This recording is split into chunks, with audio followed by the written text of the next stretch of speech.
ছেড়ে দাও মা, ছেড়ে দাও। আমার খুবই লাগছে মা, আমায় ছেড়ে দাও মা, ছেড়ে দাও। আরে আরে, তুমি মেয়েটার সাথে এসব কি শুরু করেছো? মেয়েটাকে ছাড়ো বলছি, ছাড়ো। আমার মা মরা মেয়েটার দোষটা কোথায় একটু শুনি।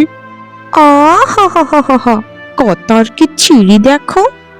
তোমার মা মরা মেয়েটা নাকি? তাই তোমার মা মরা মেয়েটা যদি আমার কথা মতো চলতো, তাহলে কি তাকে এরকম শাস্তি দিতাম কোনোদিন? অসভ্য মেয়ে বানিয়েছো একটা। কোনো কথাবার্তা শোনে না, কোনো কাজকর্ম করতে চায় না, সারাদিন শুধু ঢেকুর ঢেকুর করে গিয়ে পাড়া ও পাড়া ঘুরে বেড়ায়। ওর বয়সটা বা কি হয়েছে যে তুমি এরকম ভাবে কথা বলছো? এখনো তো সে অনেকটাই ছোট। তার যদি মন চায় একটু পাড়া বেরোতে, তাহলে বেরাক না। তাতে তোমার সমস্যাটা কোথায়? তুমি ঠিকঠাক তো ঠিকই খাচ্ছো। বাবা, দয়া করে মাকে কিছু বলো না। আমারই দোষ ছিল। মা সকালে বলেছিল যে নদী থেকে জল আনতে, আমার মনে ছিল না, তাই তো মা আমাকে মারলো। আমার যদি মনে থাকতো, তাহলে বোধহয় মার কাছে এরকম মার খেতে হতো না আমায়। সবটা আমারই ভুল বাবা। আমায় নিয়ে তোমরা অন্তত ঝগড়া করো না, এটা আমি একদম সহ্য করতে পারবো না। মা, তুমি বাবার কথায় কিছু মনে করো না। বাবার মাথাটা মনে হয় একটু বেশি গরম হয়ে গিয়েছে, তাই তোমাকে যা ইচ্ছে তাই বলে দিয়েছে। এই যে দেখো, দেখো তোমার মেয়ের কাণ্ড। তোমার সামনে কি সতী সাবিত্রী সাজা হচ্ছে, আর তুমি তোমার মেয়ের পক্ষ হয়ে ইদানিং খুব বেশি আমার সাথে কথা বলছো। তোমাদের বাপ মেয়েকে আমি দেখে নেব। আমাকে তো মিথ্যে বলে বিয়ে করে এনেছিলে, এখন দিয়েছো এক সতীনের মেয়েকে। এই সতীনের মেয়ের জ্বালায় আমি এই ঘরে থাকতেই পারছি না। আজ তো অদরের মেয়েকে বাঁচিয়ে নিলে ঠিক সময় এসে, না হলে ওর চুল কান সব ছিঁড়ে ফেলতাম আজ। এই বিচারটা আমি আরেকদিন তোর করব। আজকে তোকে ক্ষমা করে দিলাম। অসভ্য মেয়ে একটা। মাটাকে তো খেয়েছি, এখন আমাকে খেতে বসেছে।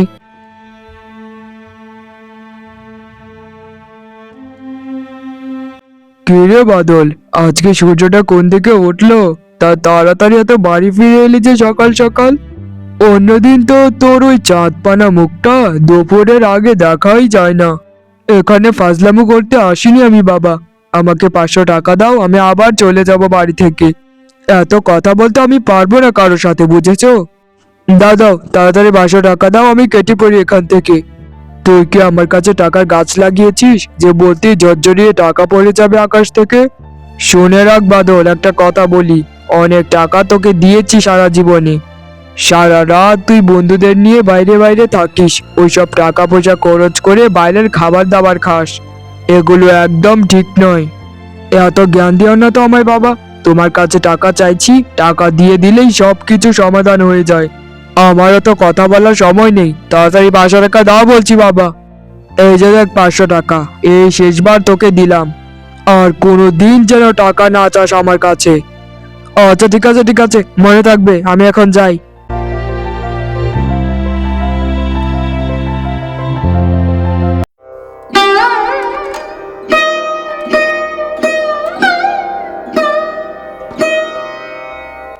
কি ব্যাপার সুভাষ, তোর কি খবর? তোকে তো কিছুদিন ধরে দেখতেই পাই না। আগে তো কত আমাদের বাড়িতে আসতিস, এখন তো আসিসই না। তা সবকিছু ঠিকঠাক আছে তো, নাকি কোনো সমস্যা হয়েছে তোর? ওর বলিস না ভাই, আমি আছি খুব মহা ঝামেলায়। মেয়েটাকে কে দেখবে ভেবে একটা বিয়ে করেছিলাম, কিন্তু এলো এক ডাইনি। নতুন বউ সারাটা দিন মেয়েটাকে জ্বালিয়ে মারে, সারাটা দিন অত্যাচার করে, কাজ করায়। এখন মনে হচ্ছে জীবনে সব থেকে বড় ভুল করেছি বিয়ে করে আবার। মেয়েটা এখন বড় হচ্ছে, বিয়ের কথাও তো আমাকে চিন্তা করতে হবে, কিন্তু ওই ডাইনি যে এসেছে, সে তো সারাটা দিন মেয়েটাকে অত্যাচার করে মেরেই ফেলবে হয়তো। বাড়ি থেকে বেরোলেই মেয়েটার উপর অত্যাচার শুরু করে। তোর মেয়েটা তো বাড়ি থেকে বেশি বেরই হয় না, সেই যে ছোটবেলায় একবার দেখেছিলাম, এরপর থেকে কোনোদিন সামনে পড়েনি আর দেখাও হয়নি। তুই শুধু শুধু কেন বিয়েটা করেছিলিস আবার? এই যে দেখ, আমার স্ত্রীর মৃত্যুর পর আমি কোনোদিন আর বিয়েই করিনি, কারণ সৎমা সৎমাই হয়। ঠিক বলেছিস একদম তুই ভাই। আচ্ছা ভাই, আমি এখন বাড়ি যাই রে, না হলে আমার মেয়েটাকে আবার মারধর শুরু করবে। তুইও তো আমাদের এখানে যাস না, সময় করে একদিন বেড়াতে যাস কেমন?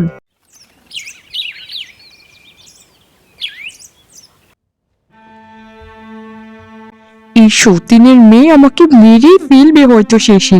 এই বাড়ি ঘর উঠোনের অবস্থাটা কি দেখেছো? সবকিছু কত নোংরা হয়ে আছে। এগুলো কখন সে পরিষ্কার করবে? সে তো ঘর থেকে বের হতে চায় না, শুধু খায় আর খায়। এই শয়তানি অতচ্ছাড়িটাকে আজকে মেরেই ফেলবো আমি। বেলি, এই বেলি, কোথায় গেলি রে তুই হতচ্ছাড়ি? দেখ হেসে সতীনের মেয়ে, দেখ হেসে কি অবস্থা করে রেখেছিস বাড়ি ঘরের।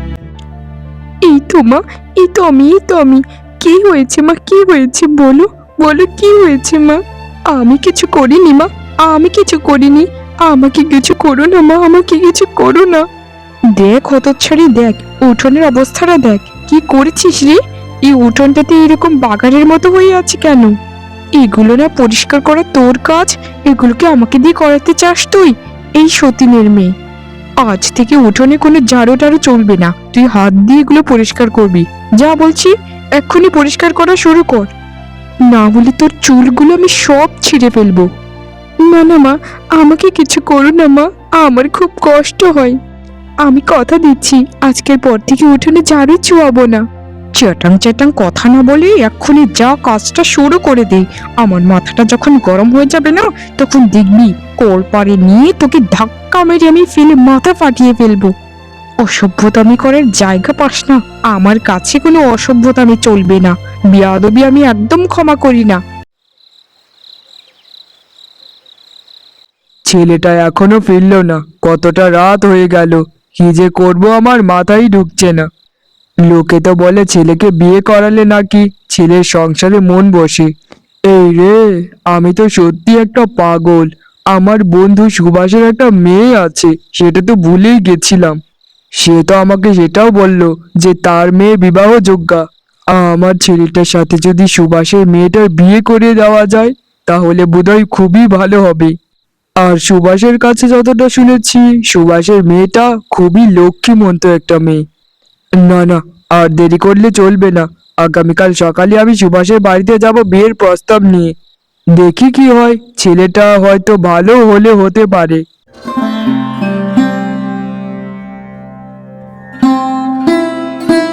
আরে রমেশ, তুই এসেছিস, এতে আমি যে কতটা খুশি হয়েছি সেটা তোকে বলে বোঝাতে পারবো না ভাই। তা বল, কি রান্না করবো তোর জন্য? বিরিয়ানি, পোলাও নাকি মাংস? কতদিন পর গরিবের বাড়িতে পা ফেলেছিস, এটা তো আমাদের সৌভাগ্য রে ভাই। তোরে বাজে কথাগুলো বন্ধ কর তো বন্ধু। শোন বন্ধু, যেটার জন্য এসেছি, আমার ছেলে বাদলের সাথে তোর মেয়েটার বিয়ের কথা বলতে এসেছি রে। শোন বন্ধু, তোর মেয়ের সাথে আমার ছেলের বিয়ে হলে না, আমাদের বন্ধুত্বটা আরো গাঢ় হবে। তোর মেয়েটাও ভালো থাকবে আর আমার ছেলেটাও। চল না, দুজনের ছেলে মেয়েকে বিয়ে করিয়ে দিই। আরে কি কথা শোনালি রে বন্ধু, আমার তো মনটাই ভালো হয়ে গেল। তোর ছেলেকে আমার মেয়ের সাথে বিয়ে করাবি, এটা আমি কোনদিন কল্পনাও করতে পারিনি। আমি রাজি মানে 100 কোটি বার রাজি। তুই বল না শুধু কোন দিন বিয়ে করাতে হবে। আমি চাই আমার মেয়েটা তোর বাড়িতেই যাক। তোর মতো এরকম একটা ভালো শ্বশুর পেলে আর কি চাই বল। হয়েছে হয়েছে, নিজের বন্ধুর আর সুনাম গাইতে হবে না। তাহলে শোন, আগামী সপ্তাহে আমাদের ছেলে মেয়েদের বিয়ের কাজটা সম্পন্ন করে ফেলি, কেমন? শুভ কাজে এত দেরি করতে নেই রে।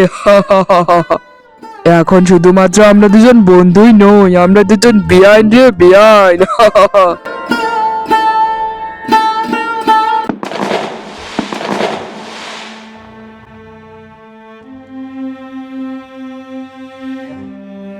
আরে, তুমি এত রাত করে বাড়ি ফিরলে যে? বাইরে কি কোনো সমস্যা হয়েছিল? আজকে আমাদের বিয়ে হয়েছে, ভেবেছিলাম তোমার সাথে সন্ধ্যে থেকে অনেক অনেক কথা বলবো। এই তো, এই তো বউ হয়ে আসতে আসতেই অধিকার ধরা শুরু করে দিয়েছো। কে বলেছে তোমাকে আমার জন্য অপেক্ষা করতে? তুমি তোমার মতো ঘুমিয়ে পড়তে। আর আমি এখনো বাড়িতে ফিরিনি, বাড়িতে টাকা নিতে এসেছি, আবার চলে যাব। এ কি বলছো তুমি? আমি আমি কি করেছি যার জন্য আমার সাথে এরকম ভাবে কথা বলছো? আর এত রাতে তুমি কোথায় যাবে আমাকে একটু বলো। নতুন বউকে ঘরে রেখে বাইরে যেতে তোমার ভালো লাগবে? অত ভালো মন্দ জানি না রে হতচ্ছাড়ি, আমি যেটা বলেছি সেটাই করব। যেখানে আমি নিজের বাপকে মানি না, সেখানে তুমি তো কোন হতচ্ছাড়ি। যাও যাও, ঘুমিয়ে পড়ো, আর আমার জন্য অপেক্ষা করতে হবে না। আমি প্রত্যেকদিন এভাবেই বাইরে যাই। যত সব এসেছে আমার অধিকার দেখাতে, কত শখ। হে ঈশ্বর, এত পোড়া কপাল নিয়ে কেন জন্মেছিলাম আমি? বাড়িতে যখন সৎমার অত্যাচারিত হয়ে বিয়ে করলাম, এখন স্বামী আমাকে আবার অত্যাচার করা শুরু করলো। আমাকে নিয়ে নাও তোমার কাছে ঈশ্বর, আমাকে নিয়ে নাও।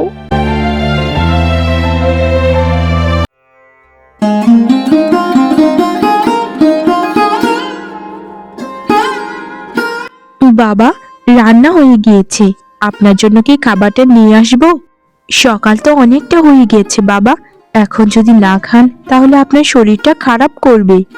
কতদিন পর যে এরকম ভাবে কেউ আমাকে বললো, আর বাবা বাবা বলে আমার ছেলেটা যে কবে আমায় ডেকেছিল সেটা শুধু বিধাতাই জানে। মনে হচ্ছে আমি আমার ঘরে একটা মেয়ে পেয়ে গেছি। না বৌমা, আমি এখন খাবো না, তোমরা খেয়ে নাও গিয়ে। এটা আপনি কেমন কথা বলছেন বাবা? আমি আপনার বৌমা নই, আমি আপনার নিজের মেয়ের মতোই। মেয়ের বাবা না খেয়ে থাকবে আবার মেয়ে খাবে, এটা কেমন কথা বলুন তো বাবা? খেতে হলে আমরা সবাই একসাথেই খাবো, চলুন না বাবা। আচ্ছা ঠিক আছে মা, ঠিক আছে। তা বাদল কি ঘরে আছে? বাইরে কি রাতে গিয়েছিল আজ? আমি তো বাদলের ব্যাপারে ভালো মতো খোঁজ খবরই নিতে পারি না, কারণ শরীরটা কিছুদিন ধরে খারাপ, তো রাতে তাড়াতাড়ি ঘুমিয়ে পড়ি। না না বাবা, আপনি এসব নিয়ে চিন্তা করবেন না, সে তার জায়গাতেই ঠিকই আছে। আর আপনার যে শরীরটা খারাপ সেটা আমি জানি, আর আপনাকে এসব নিয়ে কখনোই কোনো দিন চিন্তা করতে হবে না। কেন যে বাবার কথা নাচতে নাচতে বিয়েটা করতে গেছিলাম কে জানে। বাবা ছিল এক জঞ্জাল, এসেছে আরেক জঞ্জাল। এ তো দেখি বাবার থেকেও বেশি আমাকে কথায় কথায় রাখে। আমি এসবের থেকে মুক্তি পেতে চাই, আমি একা বাঁচতে চাই, একা। ওগো শুনছো, বলছিলাম যে ঘরে তো হাট বাজার কিচ্ছুটি নেই, কি রান্না করব দুপুরে? বাবার শরীরটাও বেশি ভালো নয়, তাই বাবা কাজেও যেতে পারছে না। আর আমি নতুন বউ হয়ে কিভাবে বাবাকে বলি যে বাজার করতে? তুমি দয়া করে আজকে বাজারটা করে দাও না। আমি রোজগার করি নাকি যে বাজার করে আনবো? বাবার কাছে গিয়ে চাও। আমার পেটে খিদেও নেই, তাই খাবারের এত ইচ্ছেও নেই, বাজার করারও ইচ্ছে নেই। এসব কি বলছো তুমি? বললাম না যে বাবা অসুস্থ। আর তুমি এখন বিয়ে করেছো, তোমার এখন সংসারের দায়িত্বটা নেওয়া উচিত। দয়া করে এরকম জীবন থেকে নিজেকে বিচ্ছিন্ন করো। হয়েছে হয়েছে, বুঝেছি। তোমাকে দিয়ে হবে না, আমাকেই কিছু একটা করতে হবে।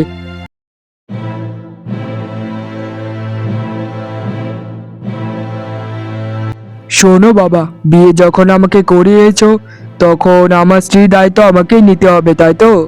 আমি কোনো একটা কাজ করে আমার নিজের সংসার চালিয়ে নেব, কিন্তু তোমাকে আমি খাবার খাওয়াতে পারবো না, তোমাকে আমি লালন পালন করতে পারবো না। তাই তোমার দিন তোমাকেই দেখতে হবে, আমাকে ক্ষমা করো। এইসব কি বলছো তুমি?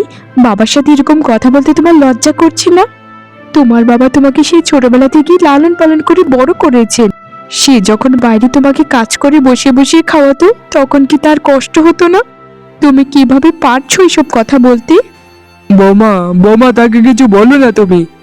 তার কথা তাকে বলতে দাও বৌমা, বলতে দাও। তাকে আমি ছোটবেলা থেকে লালন পালন করেছি, এসবের কোনো দাম নাম কিচ্ছুটি নেই। আর আমারও এখানে থাকার ইচ্ছেও নেই। ইচ্ছে যখন নেই এই বাড়িতে থাকার, তাহলে বেরিয়ে যাও না। এখানে দাঁড়িয়ে দাঁড়িয়ে কি দেখছো? যত ঝামেলা এসে পড়ে আমার উপর। যাও যাও বলছি, যাও, এখনই বেরিয়ে পড়ো বাড়ি থেকে। আর এই বাড়িতে কোনোদিন ফিরবে না, বুঝেছো? কোনো দিন না।